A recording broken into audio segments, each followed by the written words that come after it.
ಸ್ವಾಮಿ ವಿವೇಕಾನಂದರು ಗುರುಗಳ ಬಗ್ಗೆ ಹೇಳಿದ ಒಂದು ಅದ್ಭುತ ಮಾತು. ಗುರು ಎಂದರೆ ವ್ಯಕ್ತಿಯಲ್ಲ, ಒಂದು ಶಕ್ತಿ.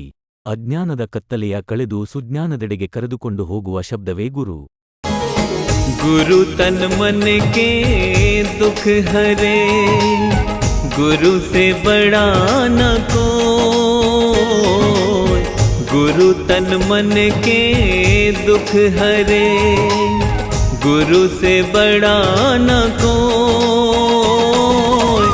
रूठे सब मन जात है, जो गुरु कृपा होए। गुरु जी जो गुरु कृपा हो,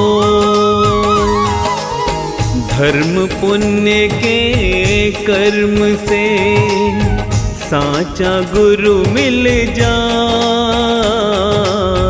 धर्म पुण्य के कर्म से साचा गुरु मिल जाए।